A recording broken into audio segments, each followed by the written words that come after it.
وعلیکم السلام ورحمۃ اللہ وبرکاتہ۔ اللہ رب العالمین مزید تحقیق کرنے کی توفیق عطا فرمائے۔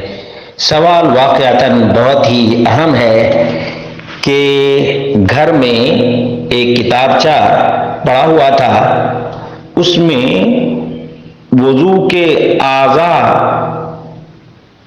کے ہر عضو پر دعا کا ذکر ہے۔ تو کیا وضو کے دوران ہر عضو کے لیے الگ الگ دعائیں ہیں؟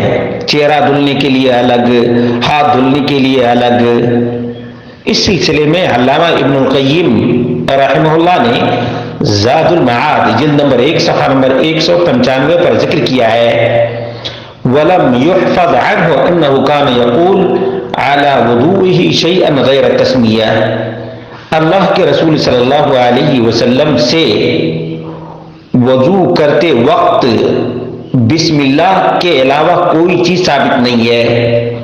وَكُلُّ حَدِيثٍ فِي أَذْكَارِ الْوُضُوءِ الَّذِي يُقَالُ عَلَيْهِ فَكَذِبٌ مُخْتَلَقٌ، اور ہر وہ ذکر جو وضو کے دوران ہر وضو کے عضو کے لیے کیا جاتا ہے، جھوٹ ہے، کریٹڈ ہے، فیبریکیٹڈ ہے۔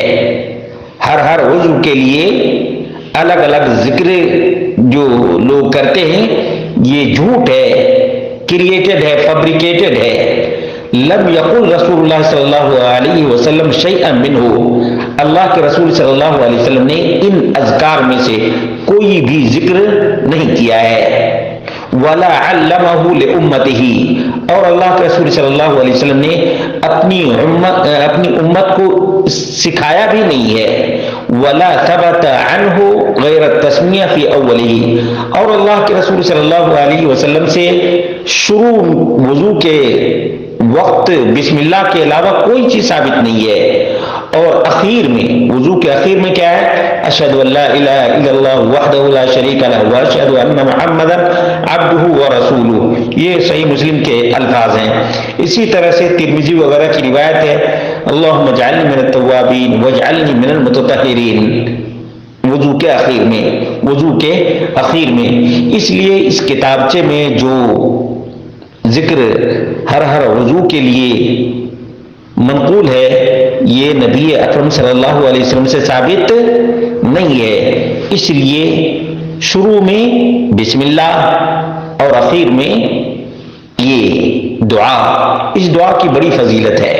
حقیقت تو یہ ہے کہ اللہ کے رسول صلی اللہ علیہ وسلم نے اس دعا کی فضیلت یہ بیان کی کہ کوئی شخص وضو کے بعد اس دعا کو پڑھے اور جان آفرین کے حوالے ہو جائے تو جنت کے 8 دروازوں میں سے جس دروازہ سے داخل ہونا چاہے گا داخل ہو جائے گا۔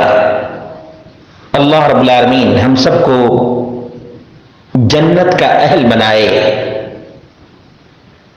اور جہنم کی آگ سے ہم سب کی حفاظت فرمائے، نمازوں کی پابندی کرنے کی توفیق عطا فرمائے۔ یہ اسلام کی بنیاد ہے، اسلام کی بنیاد ہے اور جنت میں جانے کا وسیلہ بھی۔